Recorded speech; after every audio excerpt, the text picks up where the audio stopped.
Wow, that's a new introduction. This meeting is being recorded, Greg.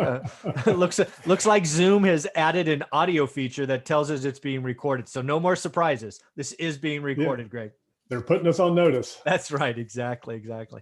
Well, hey, folks, as mentioned in the daily financial news, we always start off Monday hot with Mr. Greg Dickerson. How you doing, sir? I'm doing great, Michael. How are you? I'm doing well. So one of the things I don't know that we've ever talked about, and I would never talk with any of my other experts about, so this is for you, is the Uh-oh. home builders survey. It came out this morning at 7 a.m. Pacific.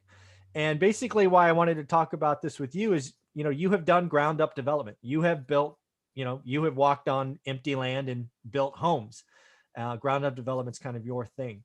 And what I wanted people to realize is builders build, right? That's what they do. And we both have experience from the '08 crash where they got a little ahead of themselves. They were doing massive pre-builds in communities, which is very different today. And what I took away from the home builders sentiment this morning is they like this environment, high demand, rising prices.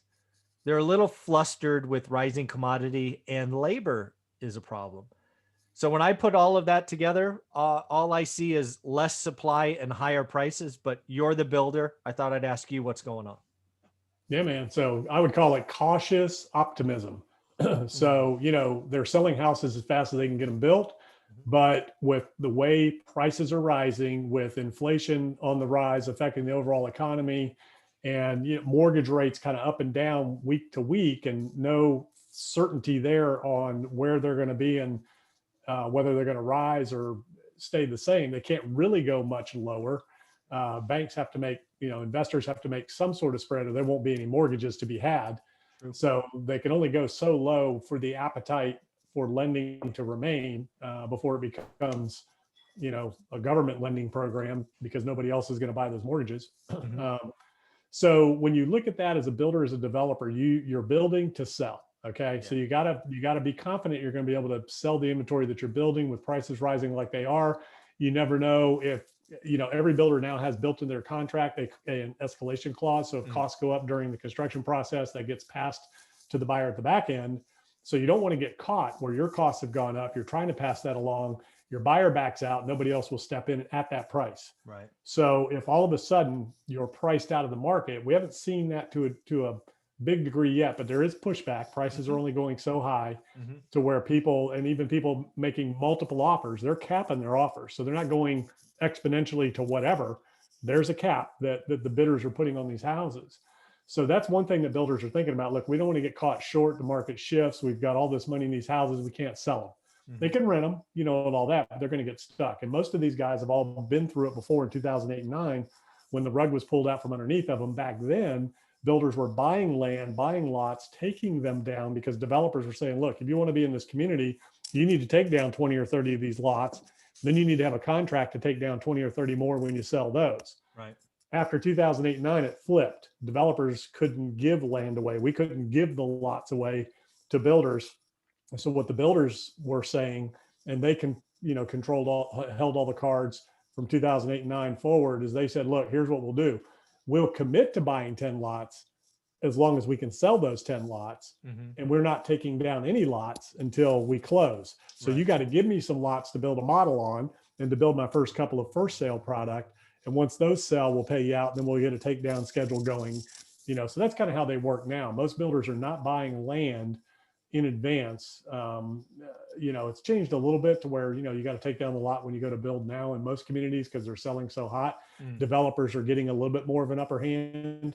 But with costs escalating, and it's escalating from the ground up, meaning all of your site work, your utilities, your permits, your entitlement process, your legal fees, all of that stuff is skyrocketed as well. So it's not just sticks and bricks. It's from the ground up that costs have risen. So everybody's worried. The developers, the builders, everybody's concerned that we're going to reach a breaking point.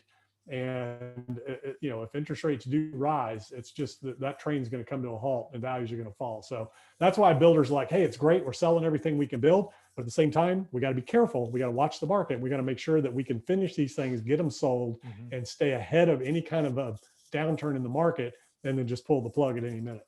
Yeah. Well, do me a favor, Greg. Can you just hold your microphone a little bit, because it's catching the edge of your nice dress shirt? There you go. Yeah.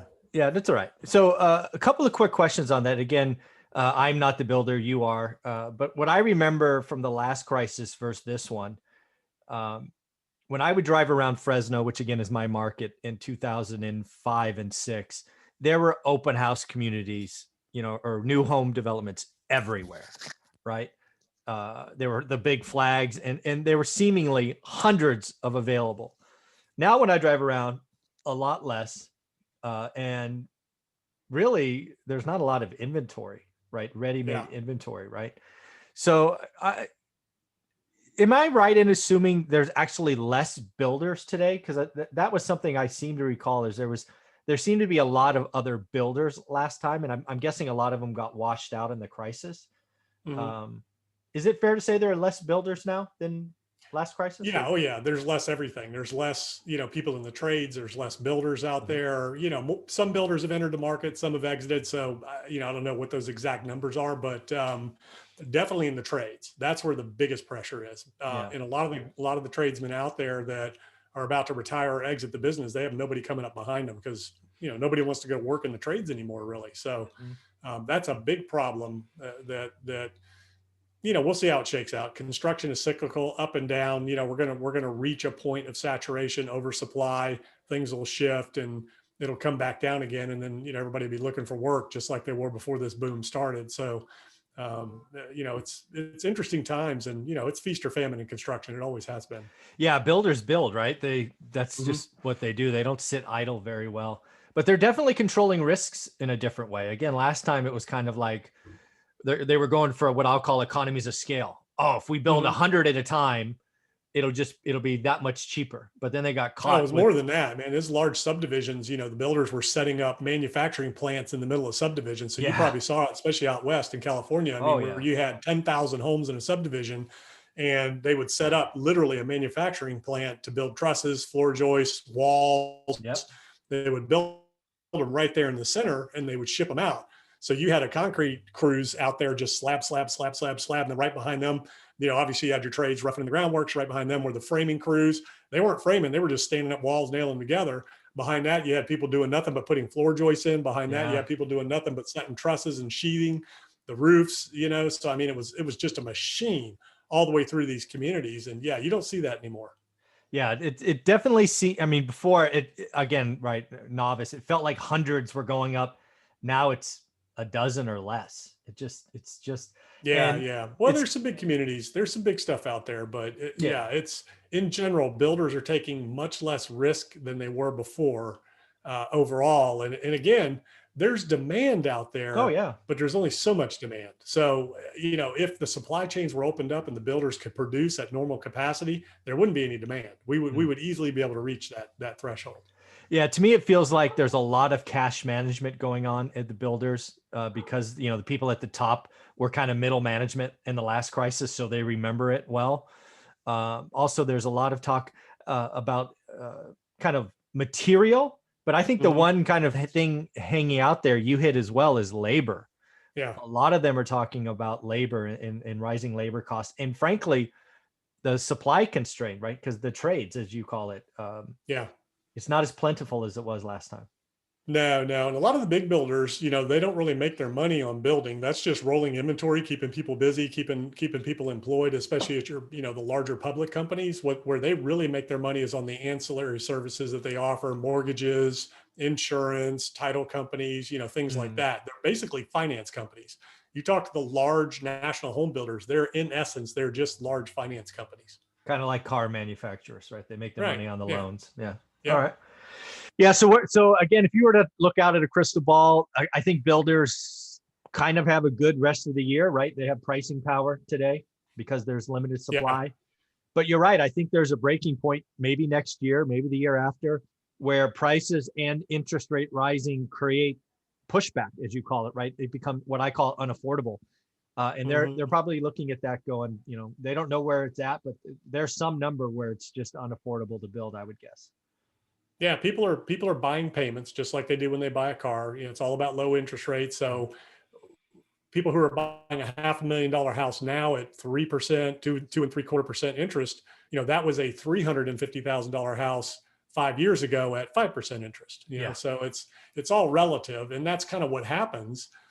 As the rates go up, demand drops, supply increases, costs come down. Even the lumber supply issue right now, a lot of it's pandemic driven. So it's really a lot of what's going on. We're in this huge bubble in a lot of ways because of the pandemic, because of the supply chain constrictions, because of the liquidity out there. We've got a serious liquidity crisis, and how the Fed solves that will be interesting. And inflation is one way they can help taper without actually tapering. Mm-hmm. So it's going to be interesting to watch how long the Fed goes without doing anything about inflation, because they're behind the scenes. They're denying it. Number one, they're saying, oh, we're okay with it. It's not as bad as you really think. It's only a pandemic opening thing and a supply chain constraint thing. And as soon as all that, clogs, those clogged pipelines are cleared up, things will be back to normal. But I think behind the scenes, they're kind of saying, hey, if we let inflation rise, that's going to taper. Mm-hmm. The market's going to pair. The economy is going to pair. It's going to taper. Then we can, slowly start raising interest rates, and it won't be such a big rip the Band-Aid off event as they ease into it. So the Fed may be tapering by letting inflation rise. And that's why you're seeing sell-off in the market right now, because they're realizing what's going on and it's getting baked into the market. So yeah, very, very cool. We'll see how this unfolds over the rest of this year. Yeah, well, in the end, as the builder sentiment said today, they expect prices to rise. They are watching the commodities part. They're really starting to talk about labor and scarcity of labor. So yeah, if you're in the mood or in the market for a new home, look, I think they're telling you prices are going up across the country. So Greg, thank you very much for your time this morning. Have a wonderful day. Yep.